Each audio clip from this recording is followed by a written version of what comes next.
ति तः अन्ति सि थः थ मि वः मः खादति खादतः खादन्ति खादसि खादथः खादथ खादामि खादावः खादामः। नमस्कार, मैं हूं ओमकारनाथ शास्त्री। मैं यहाँ पर आज आपको बताने जा रहा हूं लकार के बारे में।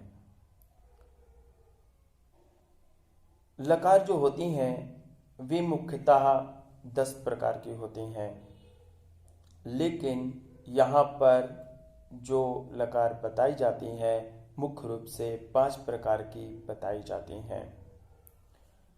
5 प्रकार की कौन कौन सी लकारें हैं? लट लकार, लोट लकार, विधिलिंग लकार, लृट लकार और लंग लकार। लकार का जो प्रयोग है वह समय के लिए होता है।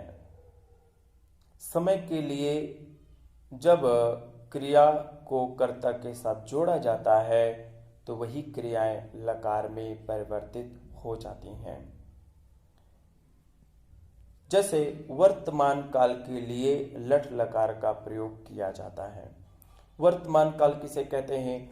जो कार्य अभी हो रहा है, जो कार्य अभी जारी है, उसे कहते हैं लट लकार। अंग्रेजी में इसको प्रेजेंट टेंस अथवा प्रेजेंट कंटिन्यूअस टेंस कहते हैं। जो कार्य अभी हो रहा है उसे प्रेजेंट कंटिन्यूअस टेंस कहते हैं, और जो कार्य अभी होता है उसको प्रेजेंट टेंस कहते हैं। माने जिस वाक्य के अंत में ता है, ती है, ते हैं होते हैं, या जिस क्रिया के अंत में ता है, ती है, ते हैं होते हैं, उसको प्रेजेंट टेंस कहते हैं। और इसी प्रेजेंट टेंस को संस्कृत में लट लकार कहते हैं। अब हम कैसे पता करें कि कौन सी क्रिया लट लकार में है, कौन सी क्रिया किस लकार में है? तो यहां पर हम सबसे पहले लट लकार के बारे में बात करने जा रहे हैं। लट लकार जो है वे 9 भागों में विभक्त होते हैं।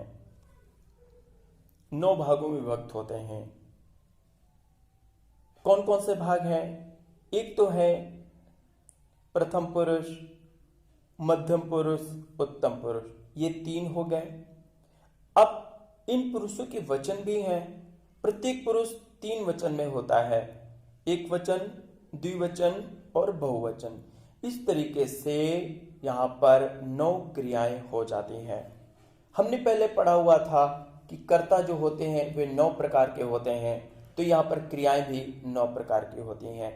कर्ता जिस पुरुष जिस वचन का होता है, क्रिया भी उसी पुरुष उसी वचन की होती है।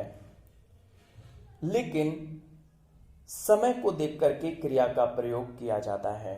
अगर कार्य वर्तमान समय में हो रहा है तो वहां पर लट लकार का प्रयोग किया जाता है। अगर कार्य हो चुका है तो उसके लिए लंग लकार का प्रयोग किया जाता है। अब लट लकार कैसे प्रयोग की जाए?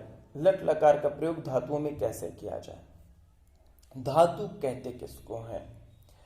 धातु ऐसे शब्द होते हैं, धातु ऐसे शब्द हैं जिनके अंत में लकार के प्रत्यय जुड़ जाते हैं, और लकार के प्रत्यय जुड़ने पर वही धातु क्रिया बन जाती है।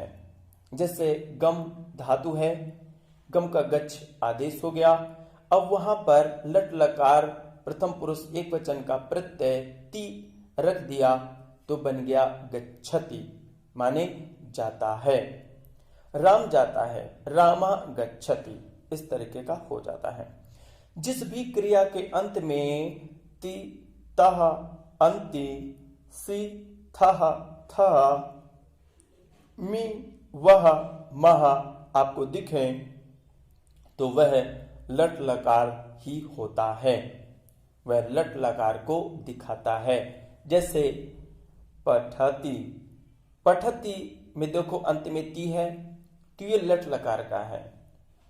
अब ती जो है वह किस पुरुष किस वचन का है, इसको देखेंगे तो प्रथम पुरुष एक वचन का होगा। इसी प्रकार अन्य भी देखते हैं हम। खादति, खादति देखेंगे तो खादति जो क्रिया है इसके अंत में ती आपको दिख रहा है, तो यह हो गया लट लकार का। ती ताहा अंति सी थाहा था मी वाह महा, ये हो गए लट लकार के। अब आपको खादति दिख रहा है, इसके अंत में ती है, तो यह ती किस पुरुष किस वचन का है, आप देखेंगे प्रथम पुरुष और एक वचन का है। खादता, खादता किस लकार का है, तो अंत में ताहा हमें दिख रहा है, तो इसलिए हम ये समझते हैं कि यह लट लकार का है। लेकिन यह किस पुरुष किस वचन का है, इसको अगर देखेंगे तो हमें पता चलेगा कि यह प्रथम पुरुष द्विवचन का है। इसी प्रकार खादंती जब देखेंगे तो किस लकार का है, हमने अंतिम अक्षर देखा, अंति यहां पर लिखा हुआ है, तो हम ये जान गए कि जिस धातु के अंत में, माने जिस क्रिया के अंत में ती ताहा अंति सी थाहा था मी वाह महा लगे होते हैं वह लट लकार कहलाता है, वह क्रिया लट लकार की होती है, वह क्रिया लट लकार कहलाती है। तो ये हमें पता चल गया कि ये लट लकार का है। लेकिन अब ये किस पुरुष का है किस वचन का है, इसको देखना है। तो हमने देखा कि जो खादंती क्रिया है वह प्रथम पुरुष बहुवचन की है। इसी प्रकार खादसी जब देखेंगे तो पता चलता है कि यह मध्यम पुरुष एक वचन का है। खादथा के अंत में खादथा, ये जो है इस क्रिया के अंत में था लिखा हुआ है, तो यह लट लकार का है। लेकिन किस पुरुष किस वचन का है, तो यह मध्यम पुरुष द्विवचन का है। खादथ, यहां पर देखिए था है लेकिन विसर्ग नहीं है, तो ये जो था है कि जिस क्रिया के अंत में था आपको दिखे वह लट लकार का होता है और पुरुष मध्यम पुरुष होते, माने मध्यम पुरुष बहुवचन की यह क्रिया होती है। खादावह जब आप देखेंगे तो यह उत्तम पुरुष द्विवचन का है। खादामह यह है उत्तम पुरुष बहुवचन का है। बात सिर्फ इतनी है कि प्रत्येक लकार के प्रत्यय होते हैं या प्रत्येक लकार के चिन्ह होते हैं। ये चिन्ह जिस भी क्रिया के अंत में आपको दिखें तो आपको ये समझ लेना चाहिए कि यह जो चिन्ह है यह उस लकार का है। अब उस लकार का है तो उस लकार में कितने चिन्ह हैं उसको भी देखना पड़ेगा, और उससे ये पता चलता है कि वह क्रिया किस पुरुष किस वचन की है।